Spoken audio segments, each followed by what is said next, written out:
சத்குருவின் லீலை. வெள்ளியங்கிரி மலையில் நடக்கும் மர்மம். சத்குருவின் முகம்தான் அங்குள்ள ஆதியோகி சிவனின் சிலையா? இதை பற்றின முழு தகவல்களையும் இந்த வீடியோவில் பார்க்கலாம். வீடியோவை ஸ்கிப் பண்ணாமல் பாருங்கள். அதுக்கு முன்னாடி நம்ம சேனலை சப்ஸ்கிரைப் பண்ணாதவங்க சப்ஸ்கிரைப் பண்ணிக்கோங்க. வாங்க வீடியோக்குள்ளே போகலாம். யார் இந்த சத்குரு? செப்டம்பர் 3, 1957 மைசூருங்கிற இடத்துல இவர் பிறக்கிறாரு. இவருடைய முழு பேர் ஜெகதீஷ் வாசுதேவ். இவரை எல்லாரும் ஜக்கி வாசுதேவ்னு கூப்பிடுறாங்க. இவருடைய மனைவி பேர் விஜயகுமாரி. இவர்கள் இருவருக்கும் ரதிங்கிற ஒரு மகள் இருக்குது. இந்த ஜக்கி வாசுதேவருங்கிறவர் கோயம்புத்தூரில் ஈஷா அறக்கட்டளைங்கிற ஒரு அமைப்பை நடத்திட்டு வராரு. மைசூரில் பிறந்த இவர் எதுக்கு இங்கே வந்து பல ஏக்கர் காட்டை வளைச்சி போட்டு கடவுள் பேரை சொல்லி நாடகம் ஆடிட்டு இருக்காரு? கடவுள் இருக்காரா இல்லையா அதை பற்றி நான் பேச வரல. ஏன்னா அதை பற்றி பல ஆராய்ச்சிகள் பண்ணிட்டு வராங்க. சில பேர் இல்லை பல பேர் கடவுள் இருக்காரு அப்படின்னு நம்பிட்டு வராங்க.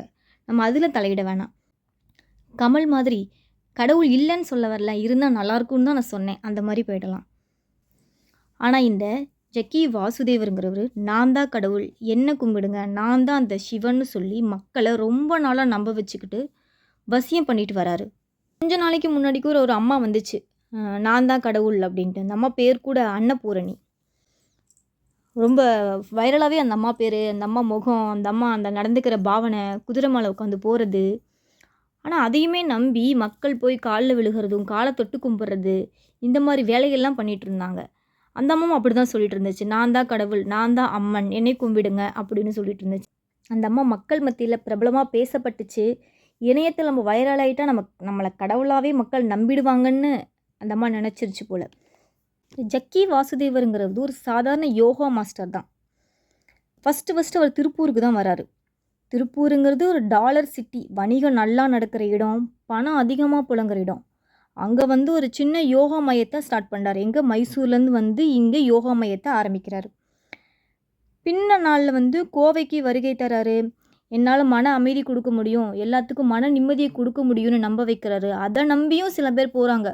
யார் போகிறாங்க? அதிகமாக பணம் சம்பாதிக்கிறவங்க, அதிகமாக பணம் இருக்கிறவங்க, ஆன்மீகத்தில் அதிக ஈடுபாடு இருக்கிறவங்க. எதுக்கு அவங்கெல்லாம் போகிறாங்க? ஏன்னா மன நிம்மதி தரேன், அந்த வசியம் பண்ணுற மருந்து எங்கிட்ட இருக்குது, நான் வந்து எல்லாத்துக்கும் மன நிம்மதியை தர முடியும்னு அவர் நம்ப வைக்கிறாரு. அதை நம்பி சில பேர் மன நிம்மதிக்காக அவரை தேடி போகிறாங்க. அதே மாதிரி ஒரு டைம் ஒரு பெரிய தொழிலதிபரோட மனைவி அவர்கிட்ட போகிறாங்க. மன நிம்மதிக்காக போகிறாங்களோ, ஆன்மீகத்தில் ஈடுபாடோடு போகிறாங்களோ, தொழிலதிபரோட மனைவியை இந்த ஜக்கி வாசுதேவ் வசப்படுத்தி தன்னோட கைக்குள்ளே போட்டுக்கிறாங்க. ஏன்னா அந்த லேடி பேரில் ஏகப்பட்ட சொத்து இருக்குது, நிலங்கள் இருக்குது. அது மேலே ஆசைப்பட்டு தொழிலதிபரோட மனைவியை இவர் கைக்குள்ளே போட்டுக்கிட்டு தன் வசம் வச்சுக்கிறாரு. அந்த ஈஷா யோகா மையம் இருக்குது பார்த்தீங்களா, அந்த இடத்துல அவர் வாங்கினது 1 ஏக்கர் தான். அது யாரோட நிலம்னா ஆதிவாசிக்கு சொந்தமான இடம். பக்கத்தில் இருக்க பணக்காரர் அந்த 1 ஏக்கர் நிலத்தை சுற்றி இருக்க அந்த விவசாயிகளுக்கு இலவசமாக கொடுத்து பிரித்து கொடுத்துட்டு போயிடுறாரு. அதை இந்த ஜக்கி வாசுதேவருங்கிறவர் அவங்களுக்கு பணத்தாசை காட்டி பணத்தை கொடுத்து அங்கே இருக்க இடத்தையெல்லாம் தன் வசப்படுத்திக்கிறாரு. அதுக்கப்புறம் பக்கத்தில் இருக்க இடமும் தேவைப்படுது. அது விசாரிக்கும் போது ஒரு பொறியாளரோடது. அவர் வந்து அந்த இடத்த விற்க விரும்பலை அப்படிங்கிறத தெரிஞ்சுக்கிறாரு. ஃபோர்ஸ் பண்ணி பார்க்குறாரு, அந்த இடத்த கேட்குறாரு, அதிக பணத்தை கொடுத்தும் கேட்டு பார்க்குறாரு. ஆனால் அந்த பொறியாளர் தர விரும்பலை. சரி, அவர்கிட்ட டைரெக்டாக பேசினா இடத்த தர மாதிரி இல்லை, அவர் பேக்ரவுண்டை செக் பண்ணலாம் அப்படின்னு சொல்லி செக் பண்ணுறாரு. அவங்க அந்த பொறியாளருக்கு மகள்கள் இருக்காங்க. அந்த மகள்கள் வந்து சென்னையில் படிச்சுட்டு வந்துட்டு இருக்காங்க. சென்னையில் படிச்சுட்ருக்க அவங்களோட மகளை வசப்படுத்தி அந்த இடத்த வாங்குறாரு. அந்த பொறியாளரும் கேஸ் போடுறாரு, என் மகளை என்கிட்டேருந்து பிரிச்சுட்டான், ஆன்மீகத்தில் கொண்டு போகிறேன்னு சொல்லி என் மகள்கள் வந்து மனதை மாற்றிட்டான், வசப்படுத்திட்டான்னு சொல்லிட்டு கேஸ் போடுறாரு. ஆனால் அந்த கேஸ் வந்து கோர்ட்டில் நிற்கலை. ஏன்னா வாசுதேவுக்கு பின்னாடி ஒரு பெரிய சப்போர்ட், பொலிட்டிக்கல் சப்போர்ட் இருக்குது. தன்னோட மகள் நல்லபடியாக வேறொருத்தரை கல்யாணம் பண்ணி நிம்மதியாக வாழணும்னு நினைக்கிற இந்த ஜக்கி வாசுதேவ் அடுத்த வீட்டு பொண்ணுங்களை மொட்டை அடிக்க வச்சு, வெள்ளை ஆடை உடுத்த வச்சு, நீங்கள் ஆன்மீகத்தில் அதிக ஈடுபாடோடு இருங்கன்னு சொல்லி வசப்படுத்தி அந்த ஈஷா யோகா மையத்துக்குள்ளே கூட்டிகிட்டு வராது. இவருடைய மகள் ரதிங்கிறவங்க ஒரு மியூசிக்கல், ஒரு இசைத்துறையை சேர்ந்த ஒருத்தரை மேரேஜ் பண்ணி கனடாவில் செல்வ செழிப்போட சந்தோஷமாக வாழ்ந்துட்டு வராங்க. ஏன் தன்னோட மகள் ரதியையும் இதே ஃபீல்டில் கொண்டு வந்திருக்கலாம்ல, நீ கல்யாணம் பண்ணிக்க வேண்டாம், ஏன் ஃபீல்டுலேயே வந்துரு, இந்த ஆன்மீகத்தில் உள்ளே வந்துருன்னு வசம் பண்ணி உள்ளே இழுத்துருக்கலாம்ல, ஏன் அப்படி செய்யலை? இது முழுக்க முழுக்க வியாபார நோக்கம் மட்டுமே. கோயம்புத்தூரில் இந்த ஜக்கி வாசுதேவ் வளைச்சி போட்ட மொத்த டோட்டல் இடம் பார்த்திங்கன்னா 63 ஏக்கர். அதில் எலிஃபேண்ட் ஏரியான்னு ஒன்று சொல்கிறாங்க. எலிஃபேண்ட் அந்த யானைகள்லாம் வாழும் இடம், அதுக்காக ஒதுக்கப்பட்ட இடம்னு சொல்கிறாங்க. கன்ஸ்ட்ரக்ஷன் ஒர்க் எல்லாமே ஃபினிஷ் ஆயிடுச்சு, எல்லா வேலையும் முடிஞ்சுது. அதுக்கப்புறம் தான் கவர்மெண்ட்டுக்கிட்ட அப்ரூவ் வாங்கவே போகிறாங்க. ஒரு இன்ஜினியர் கேஸ் போடுறாரு. இது இல்லீகலாக சேர்த்த இடம், இது முக்கால்வாசி காடு, வனப்பகுதி, விலங்குகள் வாழ்கிற இடம்னு சொல்லி கேஸ் போடுறாரு. இந்த கேஸ் நடந்துட்டு இருக்கும் போது 2017 ஒரு சீஃப் கெஸ்ட் அந்த ஈசா யோகா மையத்துக்கு வராங்க. டோட்டல் சேஞ்ச், எல்லாமே மாறுது. யார் அங்கே வந்தாங்க? Prime minister Narendra Modi. நரேந்திர மோடிக்கும் ஜக்கி வாசுதேவுக்கும் என்ன சம்மந்தம்? அவர் ஏன் சம்மந்தமே இல்லாமல் கோயம்புத்தூரில் இருக்க அந்த ஈஷா யோகா மையத்துக்கு வராரு? ஏன்னா பிஜேபியில் இருக்கிறவங்களுக்கெல்லாம் இந்த மாதிரி கடவுள் பேரை சொல்லி ஏமாத்துறவங்க, காட்டை அழிக்கிறவங்க, மதத்தை, இந்து மதத்தை முன்னிலைப்படுத்தி காட்டுறவங்க, அந்த மாதிரி இருந்தால் ரொம்ப பிடிக்கும், நிறைய சப்போர்ட் பண்ணுவாங்க. இந்தியாங்கிறது ஒரு மத சார்பற்ற நாடு, எல்லா மதமும் சம்மதம், யார் வேணால் எந்த மதத்தை வேணால் பின்பற்றலாம் அப்படின்னு. கொஞ்ச நாளைக்கு முன்னாடி கூட நியூஸ்லலாம் பார்த்துருப்பீங்க ஒரு வீடியோ. ஒரு பொண்ணு அரைகுறை துணியோட ஈஷா மையத்துலேருந்து வெளியே ஓடி வராங்க. பின்னாடியே ஒரு கார் ஃபாலோ பண்ணிட்டு வருது. 2 நாளைக்கு அப்புறம் அந்த பொண்ணோட பிணம் அங்கிருந்த கிணற்றுலேருந்து எடுக்கிறாங்க. அந்த கேஸ் என்னாச்சு? அப்போ அது பரபரப்பாக பேசப்பட்டுச்சு, நியூஸில் ஃபுல்லாக ஸ்ப்ரெட் ஆச்சு. ஆனால் அதுக்கு ரிசல்ட் என்ன? இப்போ வரைக்கும் அதுக்கு ரிசல்ட் கிடைக்கல. ஏன்னா மோடி அவர் உள்ள பேக்ரவுண்டில் இருக்கார். ஒரு நரேந்திர மோடி இந்தியாவோட பிரைம் மினிஸ்டரே அவர் பின்னாடி இருக்கும் போது எந்த போலீஸ் போய் அரெஸ்ட் பண்ண முடியும்?